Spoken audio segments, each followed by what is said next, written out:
Assalamualaikum warahmatullahi wabarakatuh. Halo pemirsa KK Media, kembali lagi di Dikma, Dialog Mahasiswa, di mana Dikma sendiri merupakan salah satu program yang ada di KK Media, yang mana membahas seputar topik dan tema tertentu, di mana narasumbernya adalah seorang mahasiswa. Nah, di mana di program Dikma kali ini bersama saya Sinta Nurma, kita akan membahas seputar KKN.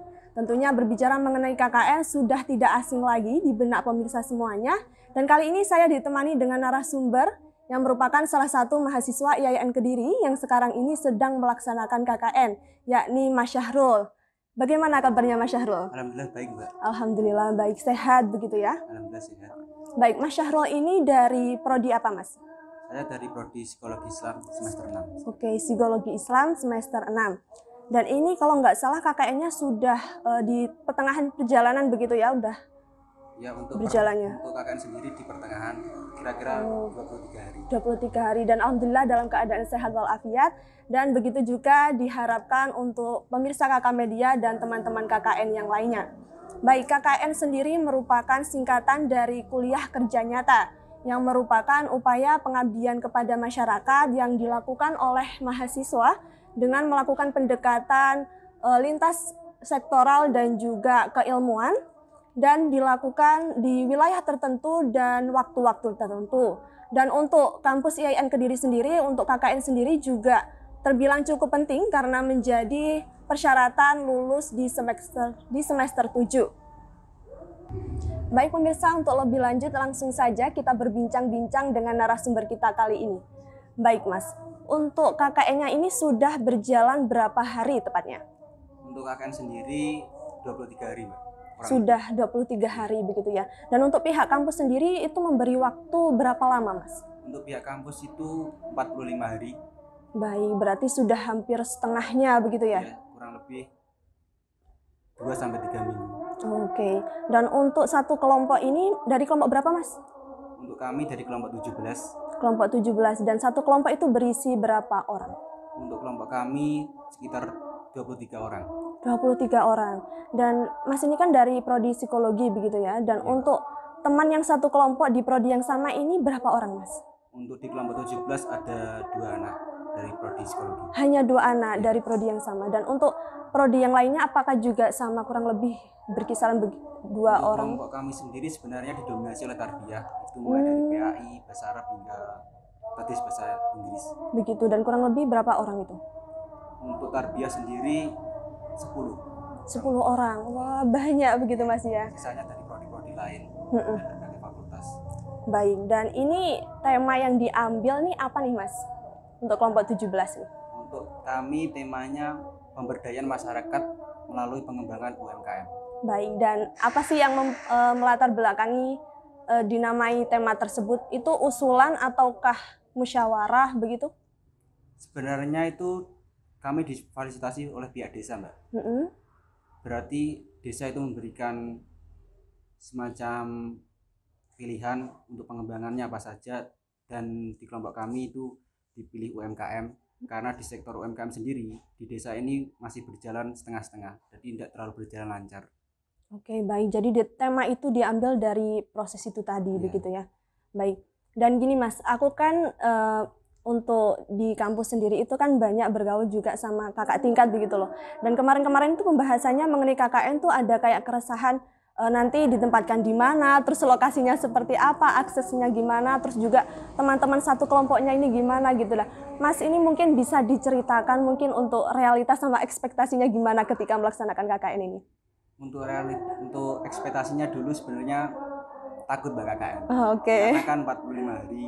Dan saya pribadi kan dari prodi psikologi itu nggak pernah ikut magang baru terakhir, terus baru ikut KKN, jadi ada nervous-nervousnya gitu. Nanti kalau nggak diterima masyarakat bagaimana? Kan tetapi realitasnya ternyata masyarakat low profil sama kami. Terbuka begitu, menerima begitu ya. Namun untuk di sini di mana ini Mas lokasinya? Di dusun, di desa? Di desa Sidumulyo, Kecamatan Punjul. Oke. Nah, untuk aksesnya mungkin bisa diceritakan untuk daerah-daerahnya ini apakah sudah maju atau masih banyak kebun-kebun seperti itu? Untuk akses sendiri jalan raya sebenarnya bagus Mbak, karena ini kan jalan poros antar kabupaten Kediri dan Kabupaten di seberang ada Kabupaten Jombang dan di sana ada Kabupaten Blitar. Jadi untuk akses jalan sendiri sih dipermudah. Alhamdulillah. Dan alhamdulillah juga sudah lumayan lumayan dekat untuk rumah-rumah warga juga sudah lumayan ramai begitu Mas ya. Baik. Baik Mas. Dan untuk KKN sendiri kan pastinya membuat program-program begitu ya, program-program yang dilaksanakan ini sejauh ini apa saja yang sudah dilaksanakan Mas? Untuk program sendiri sebenarnya kami bervariasi Mbak. Tapi kan ada 2 program utama, itu dari program desa dan dari program kampus sendiri. Dan dari desa itu mintanya UMKM, tapi dari kampus itu mintanya modernisasi beragama. Dan program-program yang lain yang bervariasi yang saya maksud itu mulai dari ranah pendidikan dan keagamaan, itu meliputi bimbel dalam tanda kutip pelajaran-pelajaran umum dan juga mengajar di sekolahan, misal SD, MI, hingga TK, dan mengajar di TPI. Baik. Untuk ranah pendidikan.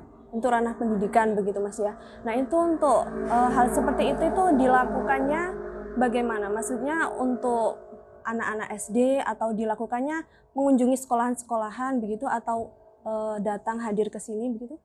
Kalau bimbel sendiri siswa-siswanya datang kemari. Dan kalau untuk mengajar TPI, kami ke TPI langsung.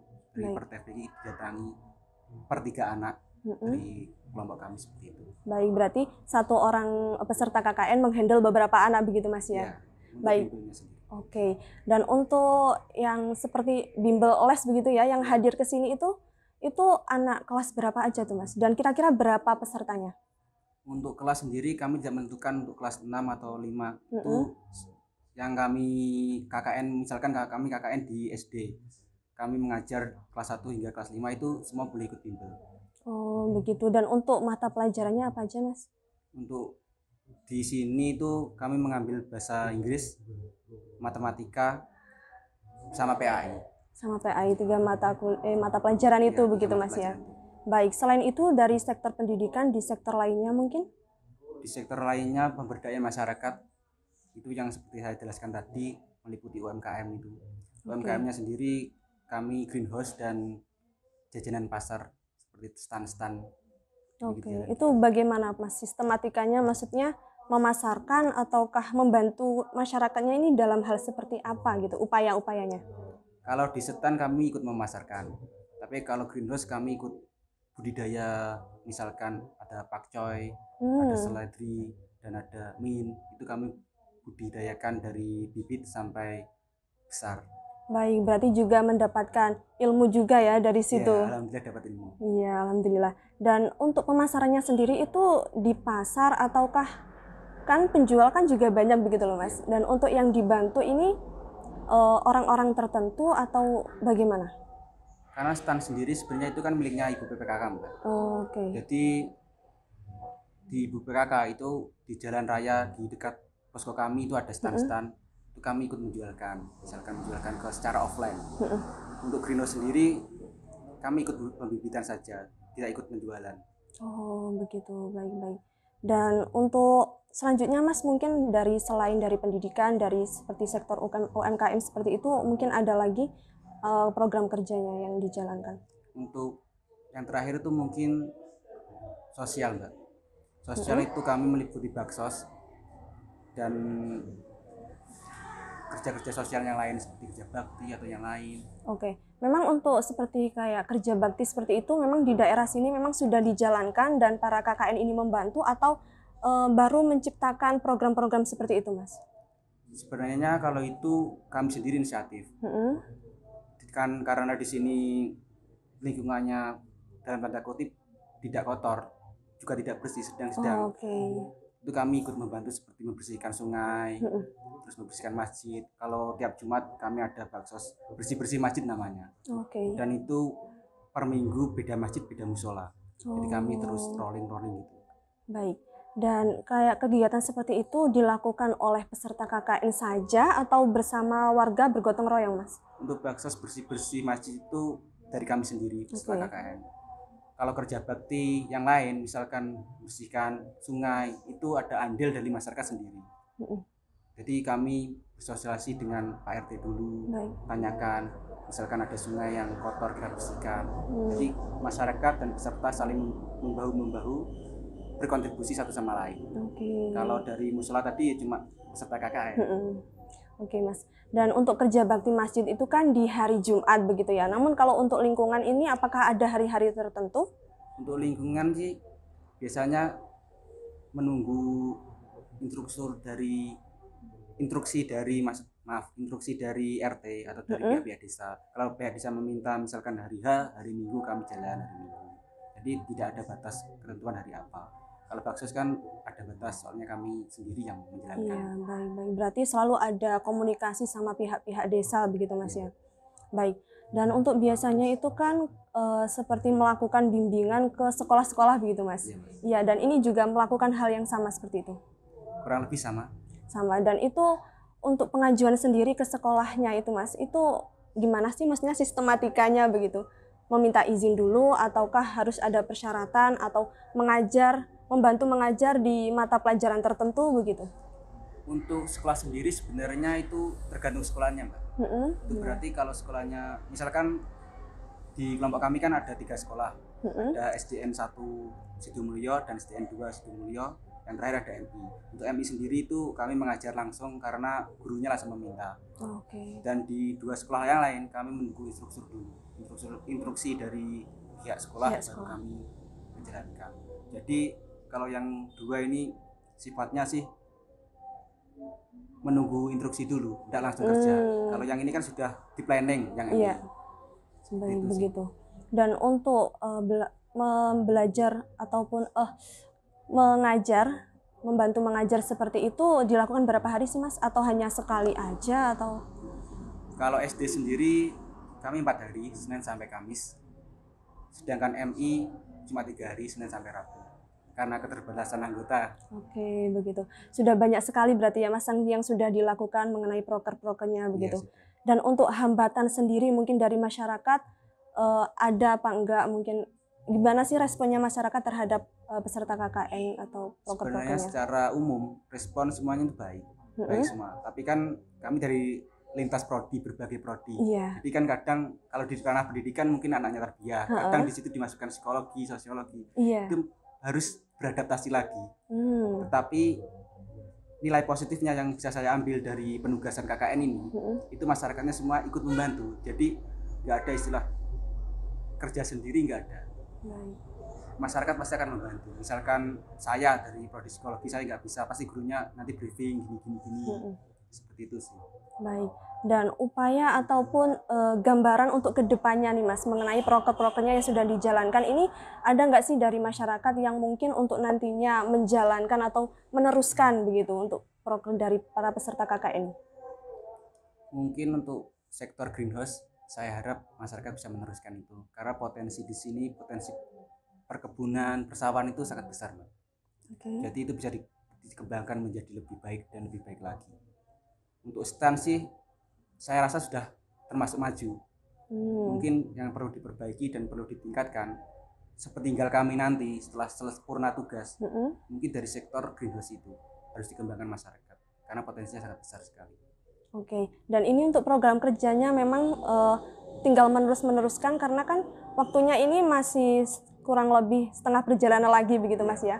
Masih ada program kerja yang ingin dilaksanakan lagi atau meneruskan yang sudah ada? Mungkin kami mengambil meneruskan. Begitu. Tinggal meneruskan saja begitu ya. Baik.